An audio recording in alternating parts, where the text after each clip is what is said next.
He's down with the flu. It thinks that this stuff is going all around the world. And so, but great news is we're closing Employee Learning Week, ATD Employee Learning Week with a bang. We got our buddy Aaron King on deck, and he was ready to help us out. So he's coming up with some great stuff that he's been presenting at conferences and different places. And he's also an ATD facilitator. So I'll give him a proper intro a little later. Just wanted to cover with you guys exciting stuff that's happening. As you know, we're closing Employee Learning Week. And in terms of events, this is pretty much the last event of Employee Learning Week. But we do have the Holiday Extra and Facilitator Showdown party next Wednesday. If I'm correctly. Yep. Wednesday, that's the 11th. And so that should be fun. We're going to do a lot of things there, several things. One is the Facilitator Showdown, of course, dinner, great dinner, good drinks. We're going to buy the first round of drinks for you guys. And we are also going to auction registration for Learning Solutions Conference. And so that'll give you the opportunity of getting a Learning Solutions Conference registration, which is worth about, at this point, it's $1,200, but it'll probably end up being $1,700 or so. You could probably snatch it out for like less than $500. I'm pretty sure, because a lot of people just, it's an auction though. So, but last time I think someone went out with one of those for $300. So it was pretty good. And then we'll have another registration we're going to pop in here on the website that is going to be sort of a online raffle. So we'll give you the opportunity to buy tickets for a specific amount, and you can buy as many tickets as you want. And then we'll announce that at the end of the year through email. So we'll contact the person that won and all the good jazz. But that's what's going on so far. I'm your president, Alex Salas, if you guys don't know. And, we're recording this video so we can have it available again on our internal website, on our internal site. So if you are a member, just make sure that you are going to our internal site. Pretty much when you log into our site, you're going to see our internal site. And there's a couple of things we're doing that are interesting, because the next year, 2020, is going to be awesome. It's a year of innovation. So we're going to bring things that are all about innovation. We're going to enhance a lot of things that we do in events with augmented reality. We're going to, for example, one of the things we're doing is we're doing this co-location map that you see here that is tied into Google's API, Google Maps. And so that is linked to the membership that we have. If you notice, we got 3 members in in Colorado, 2 in California. We got people that don't live here. They want to be with us. They want to be part of our membership because we're doing awesome things. Yeah. So, and then we have here, obviously in Orlando, the majority of our membership, but that we have members also on the East Coast and on the Space Coast and in different areas surrounding us. So how do you want to be accurate about where your location is here? That all depends on your profile. So make sure you're going to your profile online and adjust, make sure that your address is accurate on your profile, and that will display you in the area that you live at. You can also see other members that live in specific areas. So interesting stuff. Innovation is where we're going, and should be an awesome year again. Probably the best time to be a member, and just keep it tight with us, because we're doing a lot of cool things. So I'm going to go ahead and stop the share from my side. I'm going to have, I know, Tabitha, you're farthest away, but you're close to our heart. So yes, you are, Tabitha. So I'm going to stop the share and allow our buddy here, introduce our buddy Aaron. Aaron's a good friend of mine. He is a Army vet. He is an ATD facilitator. He is a multimedia designer. He is a learning developer. He's a highly educated learning and development professional. I mean, cannot say enough about punishment. That's what it sounds like. What's that? I'm a glutton for punishment. Yeah, that too. He is, so he's always capable of helping us out and stepping in where we need to, and that's what he did today. We had a speaker that called off on us, and that happens. And hopefully we'll get Niels here soon back with us. But Aaron has been able to step up here and help us out with this. Also, if you guys didn't know, Aaron, he lives in West Palm Beach, or actually area. What is it? I live in Parkland, Florida. Parkland, Florida. Broward County. Yeah, exactly. And he's also part of the board. He is our VP of Business Development. So if you happen to know any interest from your companies, the companies you work in terms of advertising the site or doing any type of promotions with us through our site or through our digital media, Aaron will be able to help you out and talk with you about that. So apparently Tabitha is my neighbor because she lives in Coral Springs. So that's awesome. That's cool. She has a house in Coral Springs. And I grew up in Miami, so there you go. I know, right? So without further ado, guys, this is Aaron King, and he's going to talk to us today about traditional learning. Ain't nobody got time for that. Go ahead, Ain't nobody got time for that. All right, well, I appreciate that. I'm going to go ahead and turn off my camera so you guys don't have to see my ugly face for a little while. Let's get that popping. All right, so welcome. This is traditional learning, and ain't nobody got time for that. So today, what I want to talk to you guys about is a couple of things, right? So I want to talk about, breaking free from traditional learning, and then how to leverage trends like microlearning, augmented reality, virtual reality, stuff like that. Also adopting a learner-centric mindset and investing in personal development and becoming champions of learning.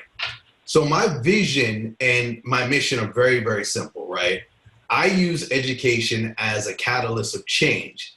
And, call me a dreamer, but I see a future where learning is not restricted by time, opportunity, or most importantly, economic inequity.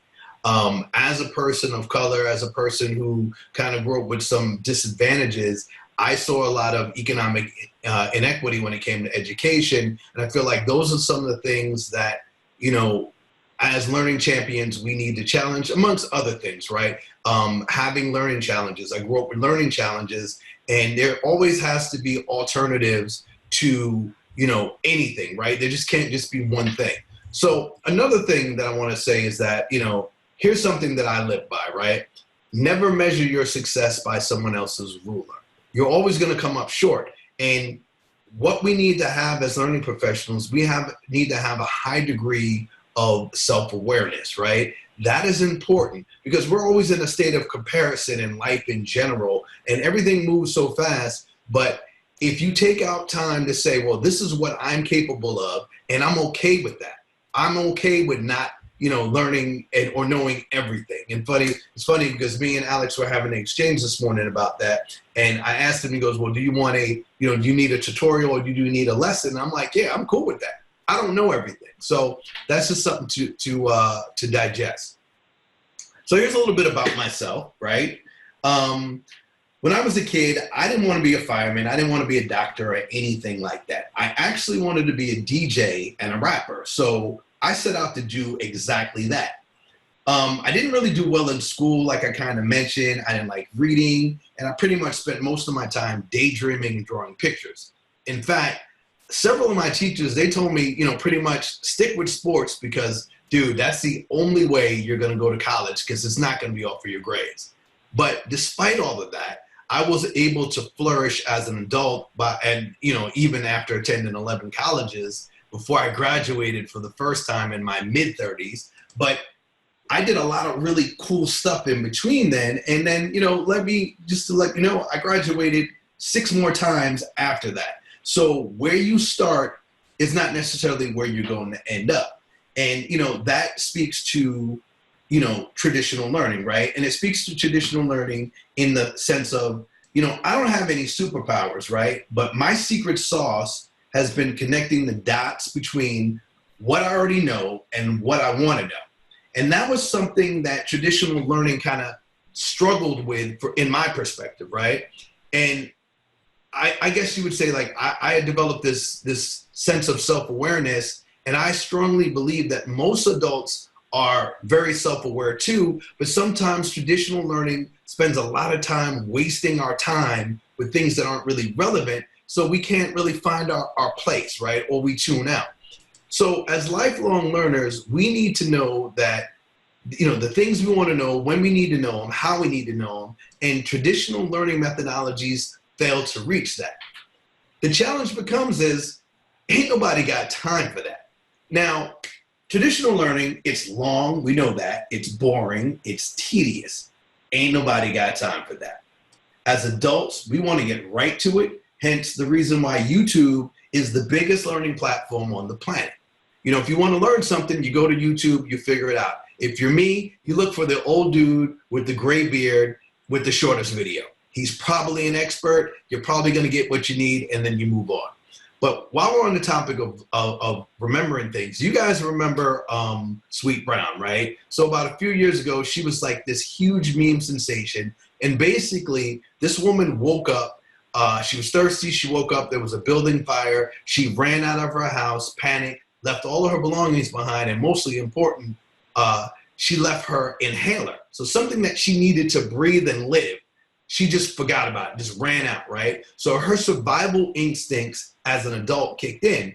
And what I've been noticing that as in the workplace as adults, we're in this stressful situation. So those same tactics of survival start to apply to learning. So this is funny, right? She says, "Oh Lord Jesus, it's a fire. Then I ran out. I didn't grab no shoes or nothing, Jesus." So we all remember that. And she's like, "Oh, I got bronchitis. Ain't nobody got time for that." She forgot her inhaler. That's crazy. And if you think about it, when it comes to learning, your brain is on fire, right? So when we think about the workplace stresses, the workplace pressures, like deadlines, poor leadership, conflicts, job insecurity, et cetera, these things rage like an inferno. So when we become stressed, right, it causes us to focus on the most significant fires and we leave the embers smoldering. But according to a poll conducted by the American Institute of Stress, the leading cause of workplace stress is workload, and then people issues. But it's funny because the same report says that 80% of the workers say that American workers said they feel stress on the job, and half of those workers, they need help learning how to manage that stress. We know that most jobs don't provide that. Maybe if you work for a Google or some big company where they may have some stress counseling or meditation pods or et cetera, but for the most part, we have to deal with it. You got to suck it up, get back to work. Now, I don't know how many of you guys have ever seen this graphic, but I find this very interesting, right? So in 2016, the Burson Deloitte Group, they figured out that the modern worker has about 24 minutes per any typical work week to learn anything, right? That's, to me, is insanity. That's about 4 to 5 minutes per day to dedicate learning, and that places a tremendous pressure on the training department, right? That we're pressured to come up with this way to impact people in 4 to 5 minutes. That's all the time that they have. So with that said, your training must have, it's got to have impact. In fact, it's got to have more impact than being punched in the face by Mike Tyson. Now, I imagine if you survive being punched in the face by Mike Tyson, that memory is going to last with you forever. That's going to immediately go from your short-term memory to your long-term memory, if not cause you some cognitive problems, right? So we have this war on focus. Our learning, as learning experience strategists, designers, et cetera, developers, we are at war against time and attention. Our combatants are distractions, stress, cognitive overload, and disinterest. And if we want to win this battle, we need to come together. We need to crowdsource the best ideas for making learning sticky, engaging, motivational, meaningful, and here's the catch. Most importantly, aligned to the business goals. Now, I could talk about all day about aligning, learning out objectives to business goals, but we're not even going to go there because that in and of itself is a whole entire other presentation. But the question becomes, what do we have time for, right? What does the training development industry need to build critical skills and organizational capabilities adequately? Because one of our biggest challenges is closing that gap between skills acquisition and then application. Sure, learners in the classroom could apply, but if we don't, do something about it after the fact, we don't know if they're applying that on the job, right?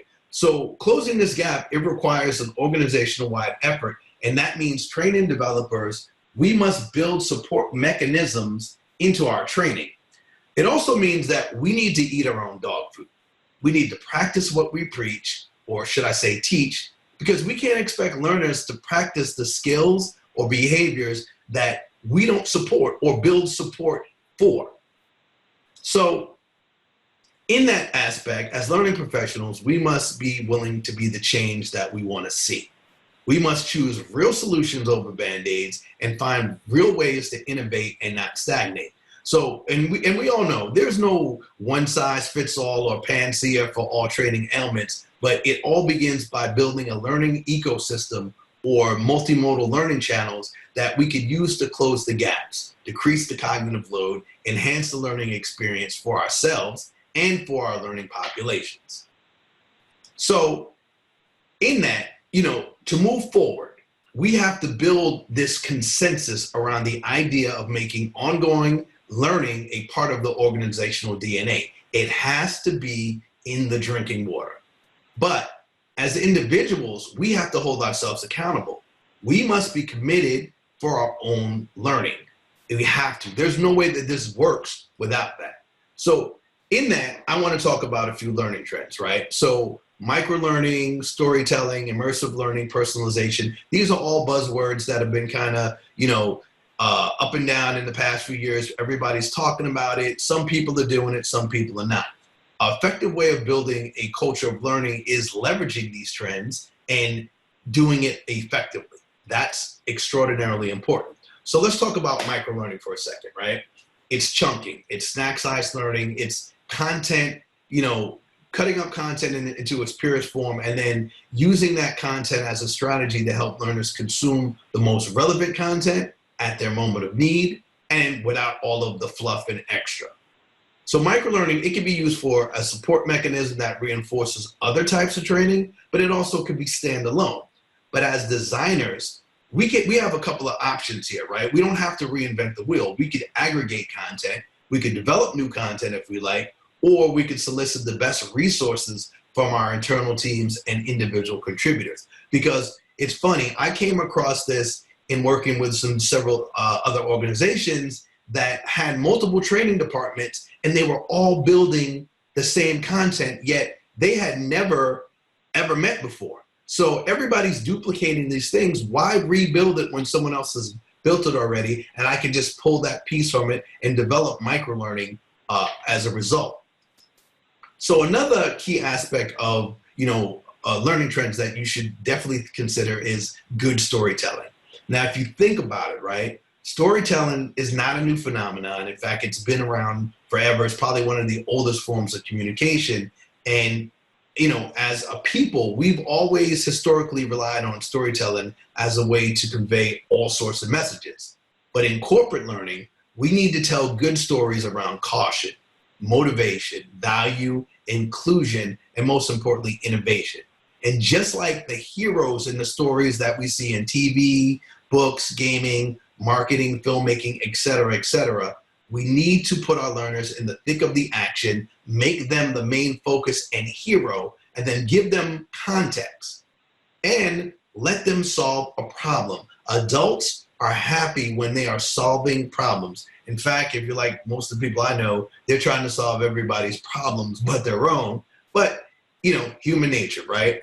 So another trend is using immersive technology. Now, there's a lot of buzz around that, right? And everybody's, should I use augmented reality or should I use virtual reality to upskill my employees? Now, of the two, augmented reality is more practical in terms of, the design, the application, and especially the cost. Alex spoke a little bit about what we're doing with the chapter with AR, which is some really awesome stuff. But, in short, augmented reality is this real-time integration of digital information over a user's environment. Real simple. Think of Pokemon Go and some of those other things that, our kids play with, right? It's easy to create. It's easily to access, and you can access it from just about any mobile device. But what's really awesome is that a lot of large organizations are jumping in the game. BMW, Lacoste, IKEA, Converse. These guys are all using AR experiences for their customers and for their learners. But like low-hanging fruit, right? Learning designers can use AR to create scavenger hunts in instructor-led courses or events. They can use it for infographics and make them come to life. And they can even gamify all sorts of training at every level using AR. And again, cheap, easy, low barrier of entry, right? But let's talk about virtual reality. Now that's more powerful of the two, but it's super expensive and a lot more difficult to develop. The other thing to think about is that when it comes to VR, right, not everybody can use VR because it does pose some significant health risks for learners. In fact, a learner may have some type of metacognition problem or motor skills problem that they were unaware of, and by putting them in that immersive, fully immersive environment, you could put them at a health risk. But if it's done correctly, you can use it to train learners in situations that are dangerous, situations that are rare, expensive, or even difficult. So using this 3D technology, you place the learner in an environment that's going to prepare them for real world or on-the-job experiences. Now, for example, right, it's Christmas time. People are going bonkers. In fact, I avoid all the stores during Christmas time, but Walmart especially has this major challenge. And if you've seen any of the videos of people like throwing down, for the last PlayStation or last TV that's on sale, they have a lot of Black Friday related to Christmas issues. Walmart uses VR to train their associates on how to deal with customers in customer returns during Black Friday. UPS is using VR to train their drivers on hazardous conditions. And then there's schools like Queen's College, Canada's Queen's University, and Sim for Health that are using it to simulate clinical scenarios. And those are awesome ways to do things, right? But again, the caveat is it could pose a health risk, and it is pretty difficult to develop. But both AR and VR enhance the learning experience. So you have to, in order to leverage these types of things, you got to know your learner, right? And this image here is a pretty decent depiction of our learning environment, right? We have all these different generations in the workforce, and every learner is as different as a snowflake.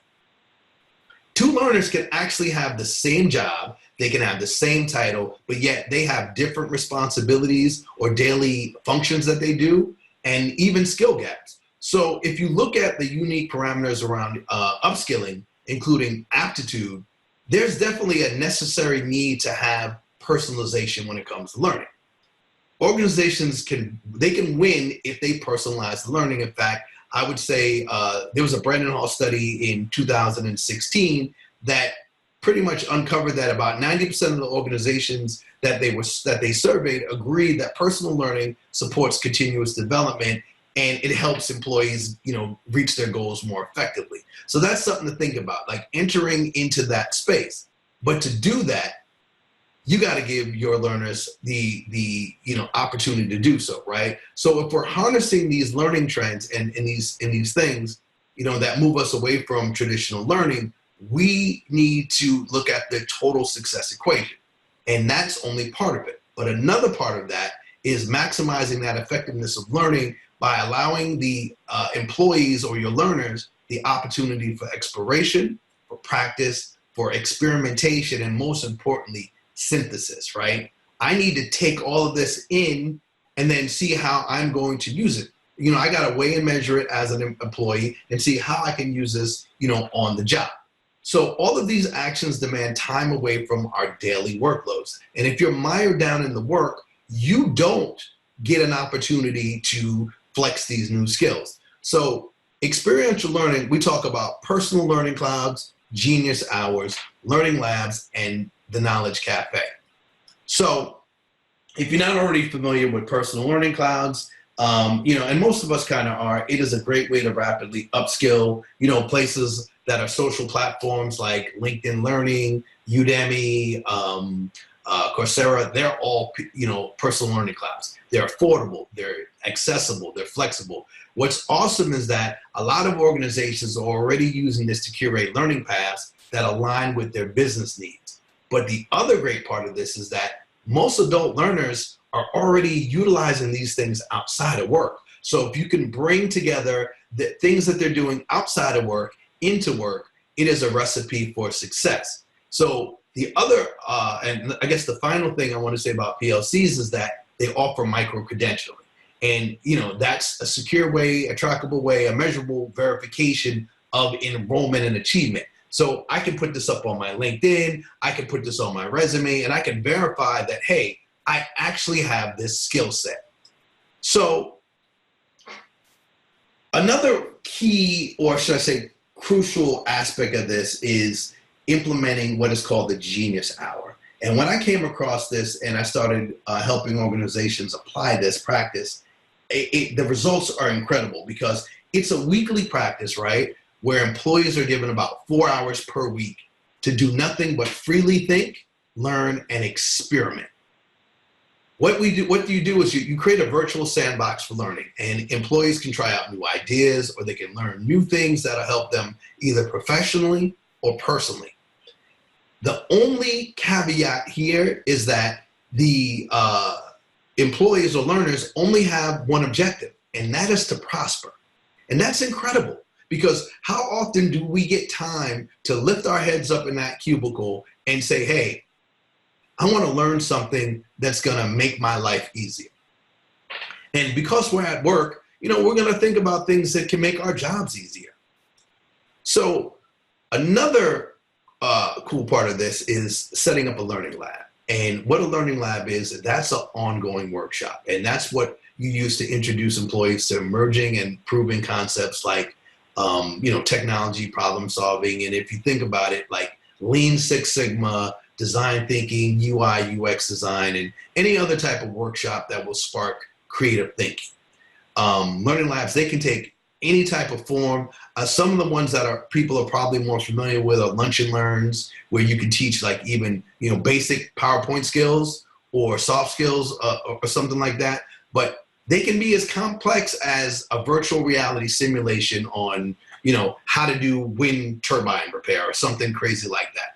There is no limits, and learning labs are effective, and that helps that organization become, move closer to, I would say, a culture of unconventional learning. So, we talk about technology, right? And we live in a time where technology obviously is king, but where we kind of lose focus is that we forget that technology isn't powerful as strategy. Because you can have all the technology in the world, but if you have no strategy or a poor strategy, doesn't mean anything, right? So if we understand that strategy is driving technology, we need to set our attentions on developing effective strategies, and knowledge cafes are a great way to get the discussions rolling, right? So you set up this knowledge cafe, and they're similar in a way kind of to Genius Hours and learning labs, but a knowledge cafe is an informal meeting where the participants just basically come out and discuss or debate topics openly, right? No stripes, no preconceived, agenda. You come in, you discuss something, and you generate new ideas, you problem solve, and you transfer knowledge. That is a phenomenal thing that you could do that kind of gets away from the traditional learning event that we're going to block this time out, we're going to pull people away, and then we're going to force them to digest this curriculum that may or may not work for them, right? But if we move away from traditional or conventional ways of learning and thinking, it takes a little bit more than strategy too. It takes a little bit more than methodology, and it takes a little bit more than technology. It also requires a personal commitment by everyone in the organization, right? Each person has to ask themselves, how committed am I to change? That's interesting, right? How committed am I to change? If you're on the fence, and some people are, right? Because as adult learners, we're always thinking about, well, what's in it for me? But if you're on the fence, I offer you a final solution. And now I call it the Eio method, right? Some of you will remember it by, Old MacDonald had a farm, E-I-E-I-O. I remember it because I relate everything to hip hop. If you didn't, see from my picture, that's what I did for a living was, Nelly, underlay, mommy, E-I, uh-oh. So I remember E-I-O in that way. And E-I-O means experimentation, investment, and open-mindedness, right? Experimentation, investment, and open-mindedness. So when you think about experimentation, I want you guys not to be afraid to step outside of your comfort zone. Stop clinging on to jobs and ways of doing things and ways of thinking that are outdated. It's never going to be the way it used to be. Should be removed from people's vocabulary because it causes distortion, because you're not accepting things as they are. Your job, just like your life, is going to move forward with or without you. So you need to keep in mind that you have to experiment. You got to try new things. And here's something else. You're not too old. You're never too old to learn a new skill. And what's great is the more skills you have, the more creative career flexibility you'll gain, right? So the second part of that is investment. Now this becomes a little touchy because, people say, well, it's a job or I'm not willing to spend money on something that I don't know if I'm going to be there next week. Well, do you plan on working? Because unless you're independently wealthy, you're probably going to be like most of us and have to have a job. So to have a job, you got to have a skill that's, employable, right? So how much time and money are you willing to invest in your upskilling, in your personal upskilling? It could be an education investment that's as cheap as a monthly subscription to LinkedIn Learning, or it could be you getting a college degree or another college degree. Here's something that, we don't often consider. A lot of the companies that we work for they have learning initiatives, right? So maybe they have some money set aside for you to do a certificate, maybe an ATD certificate, or maybe a certificate with another organization, maybe go take a course at a college. And some of them would even invest in a college degree for you. And, that becomes a continual thing. But if you don't ask and you don't inquire, you'll never know that, right? Now, finally, part of that EIO equation or method, if you will, it's open-mindedness. And to me, this is extraordinarily important. The thing is, people complain all the time about their jobs. They're not satisfied. Well, I'm sorry, but a magic fairy isn't going to show up at your house and grant you these 3 wishes and give you, and one of them being, the best job ever, right? Just like, the perfect job is not going to appear out of thin air suddenly. You have to seek that, right? And part of that sometimes is changing how you think. Sometimes you're going to have to move laterally in the job. Sometimes you might have to change teams, companies, roles, whatever you need to do to find the best fit. But here's the thing. You have to be flexible. Rigidity gets you nowhere. So what I, tell everyone is, be flexible, but also enjoy the journey, because everywhere you go, you're going to learn something. And if my personal thing is like, I don't ever lose. I've never lost. I either win or I learn something. So if you're flexible, even that thing that looks like failure is a blessing and a win in disguise. So I say that to say that, we talk about new ways and old ways and abandoning traditional learning for this new thing.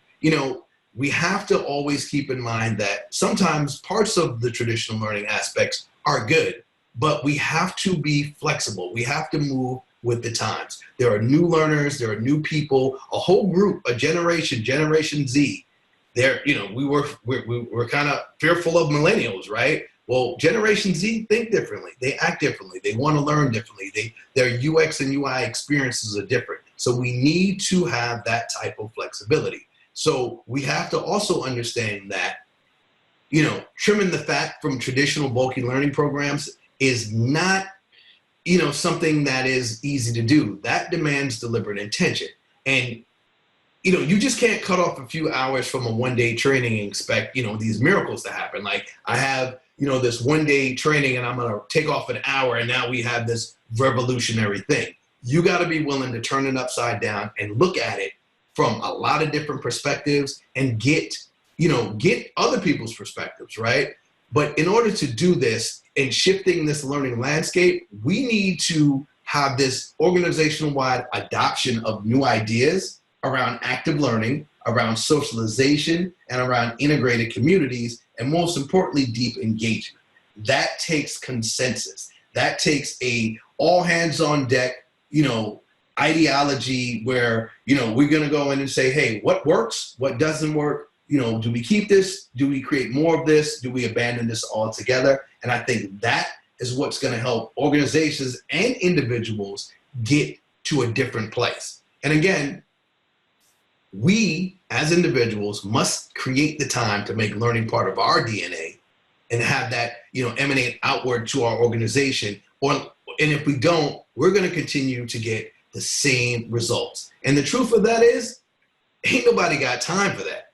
So I want to thank you guys. We're going to open it up, I guess, to questions. And Alex, if you want to join me back. But if you guys are interested in contacting me, this is my info. If not, you can find me on LinkedIn. And, if you know me and Alex are usually pretty much hanging out together. So I thank you guys. We're going to go ahead and take some questions now. So I'm going to go ahead and stop sharing. Ain't nobody got time for that. Ain't nobody got time for that, right?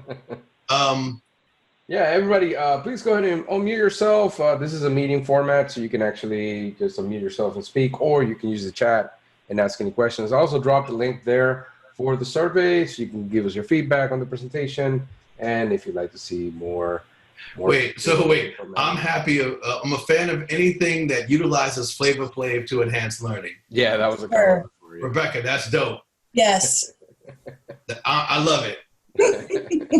Flavor Flav, yeah, boy. And guess what? Rebecca does not live in Florida. At all. That's what's up. Yeah. I'm in Ohio. Yeah, she's in Ohio. She's an Ohio member. Unfortunately, Rebecca, I think you came a little later. Niels had to call off, but send an email on that, and we'll hope to get him back here soon. So, we had an awesome guy step in. And you got any questions, guys? Any questions on the presentation, on the concepts that he was talking about? One of the things I never heard about was the PLC, so those are good stuff there. Well, never call them that. I actually tried a Udacity thing once.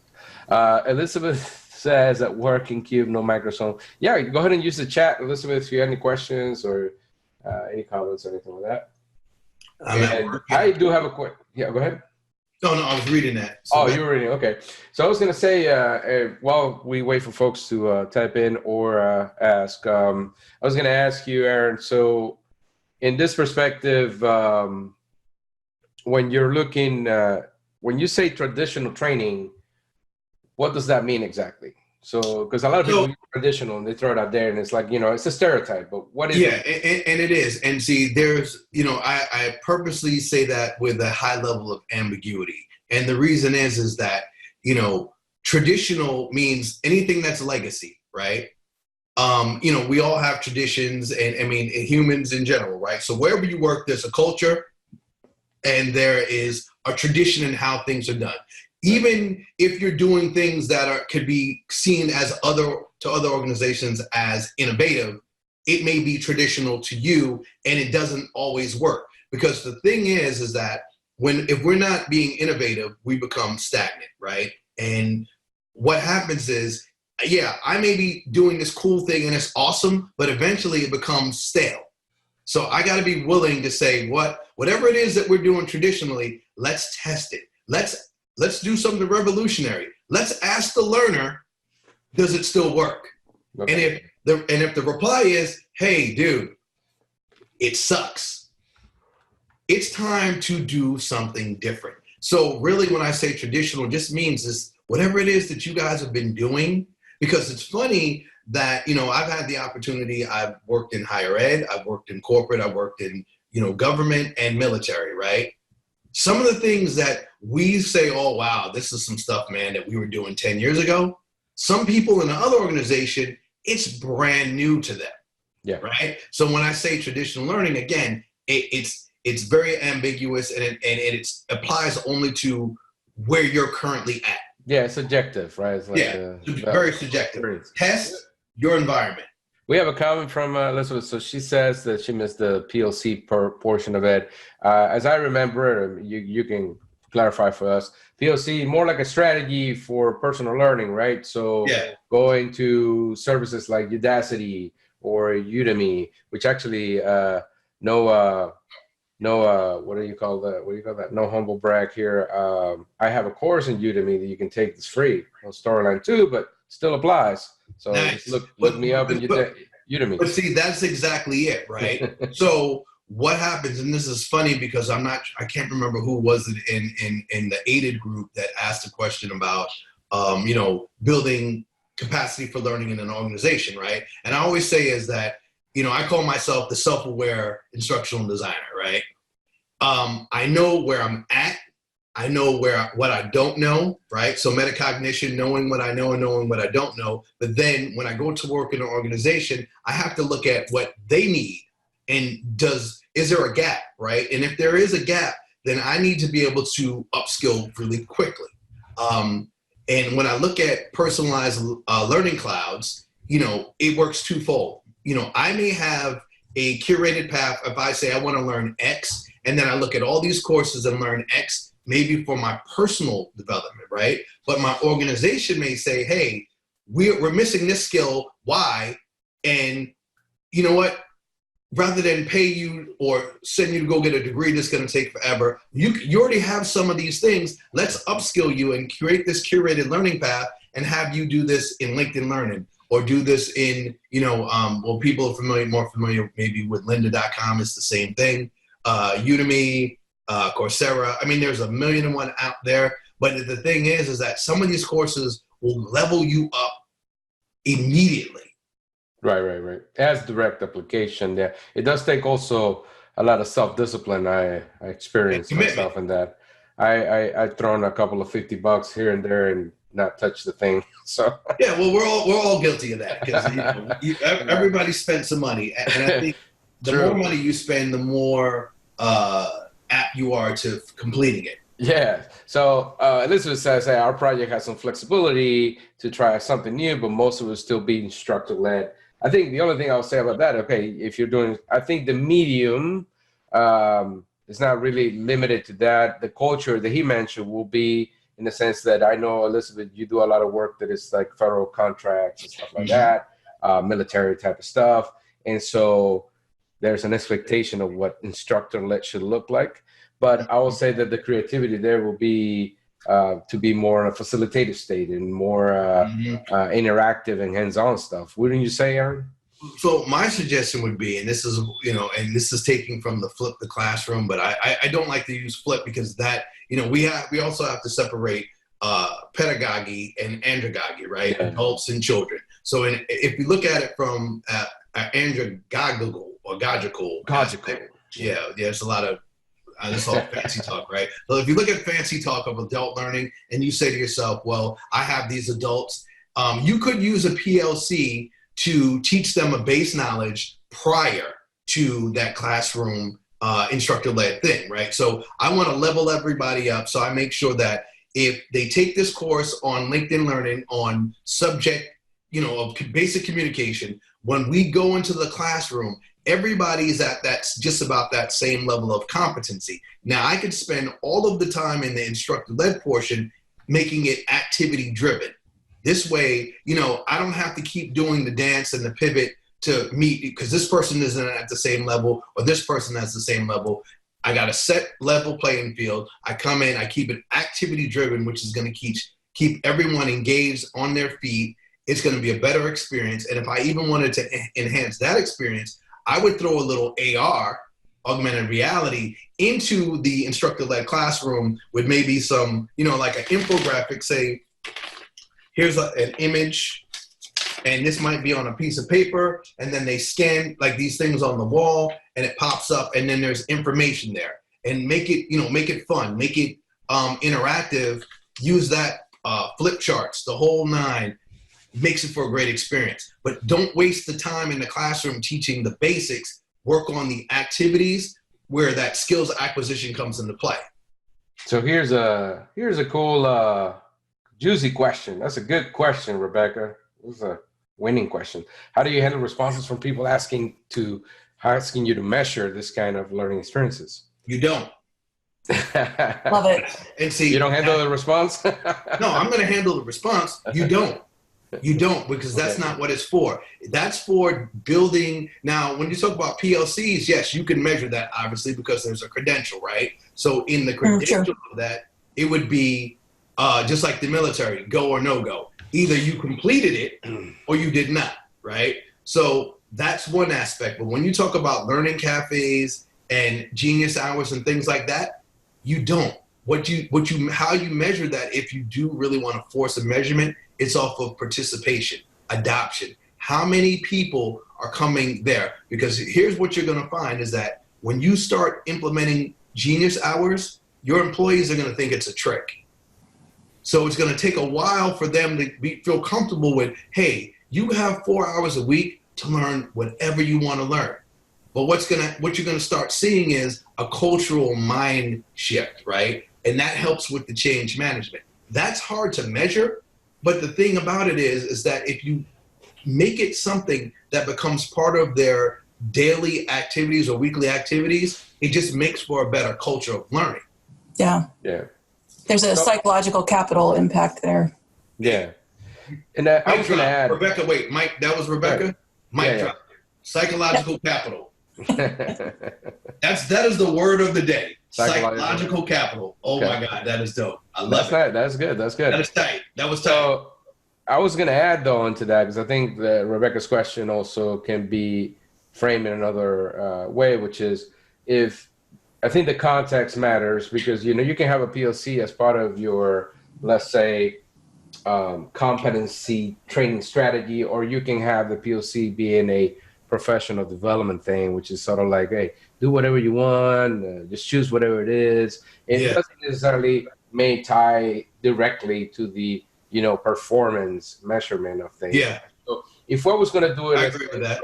From an organizational perspective, like saying, hey, you're an instructional designer and I want you to gain the specific skills for your development within the organization, right? Which is really what businesses love. I would say that the analytics, you could use analytics in the background, but you don't want to bring those up, because then it kind of breaks the trust that you will. Exactly. And it puts pressure on the background as a web analytics to see, okay, wow, Aaron, he spent these 4 hours at Udemy, or he's spending these 4 hours or whatever. If you're paying for those accounts, you're getting advanced web analytics from all those services. True. In terms of the amount of users and the tasks completed. There are quizzes in there. So beyond the certificate, you can look at that data to kind of help you measure if things are at least making an impact, I would say. But you don't, the last thing you want to do though is bring that up in some kind of performance review, right? And say, hey, so you didn't go to your PLC, you're just playing ping pong in your PLC. You're very good at ping pong, but that's not what we do here. Yeah, so maybe they're trying to skill up on ping pong. There you go. So what I find interesting though is because I was working with some cool folks up at in Detroit with what is that company? I just lost it. They do in Rocket Mortgage. Okay. Those folks, right? Because Rocket Mortgage is a company. Yeah, well, I'm trying to think of the name of the specific company. But anyway, that's where I was introduced to Genius Hours, right? Okay. And it was a hard concept for my innovation team to go, wait, what? They do whatever they want for 4 hours a week. Yeah. And what happens is that these folks just become super creative, because it's like, hey, you've given me a chance to breathe, right? There's no fire. Most of the time, it's funny because I go around, the country, and I train at least once a month, at least, 20 or more people. And I find it interesting that, you've paid for this training, no matter what it is, but you're working while you're training, while you're in my classroom, and there's some pressure for you to work after the training. Right. You see what I'm saying? So my hair is on fire. That's where the ain't nobody got time for that. If you're constantly in this state of stress, how are you learning anything? You know what? And then if I get off, if I go home and I learn things, I got to first decompress, unwind. It may be wine o'clock, whatever it is for you, and then try to learn something to help you for your job when that should actually happen at the job. Yeah. I mean, call me a revolutionary, but it makes sense to me. I was in another organization a couple of months ago, and these guys were like, hey, let's stop. Let's go play Mario Kart.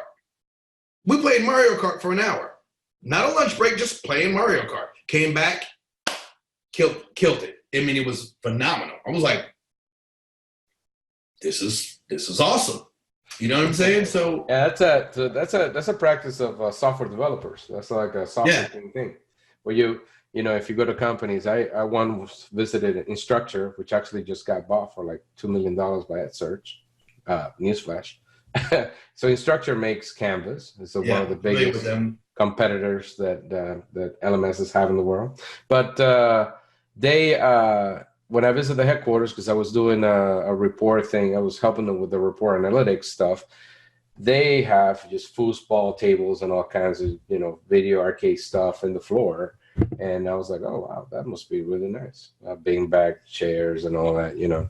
So, yeah, I can see with that it helps. And actually, from my end, working from home, I've been able to kind of capitalize on some of those things too. So it's definitely a mind frame that's changed in the sense that you don't have to measure your value and your work based on the hours you're spending at it, but more on what you are producing. Yeah, your production, just with competencies. Yeah. So, hey, man, this is thank you so much for stepping in the last minute, Aaron. This is awesome stuff. Guys, you have any other questions, please ask. I did drop a link earlier there from our survey form, so make sure that you are completing that. It's only 2 questions, and, you know, you can feel free to add a comment on it. That lets us know what is it, you know, what else you would like to see. I mean, Aaron does other presentations that involve what we try to have at the beginning of the year for adaptive learning, and he actually got sick. So this is not ironic, right? I know. Yeah, that is actually, it was the beginning of the year. Yeah. Wow. I took that one, and then he steps in on this one and saves the day. So it's pretty good stuff. We didn't want your you know, employee learning week to go bland on the ending of it. So that's why we did this. So thank you guys. Have an awesome weekend. Much love. Big hugs. Thank you, Aaron. Peace. Bye-bye. Everybody have a great Friday. Thanks, you too.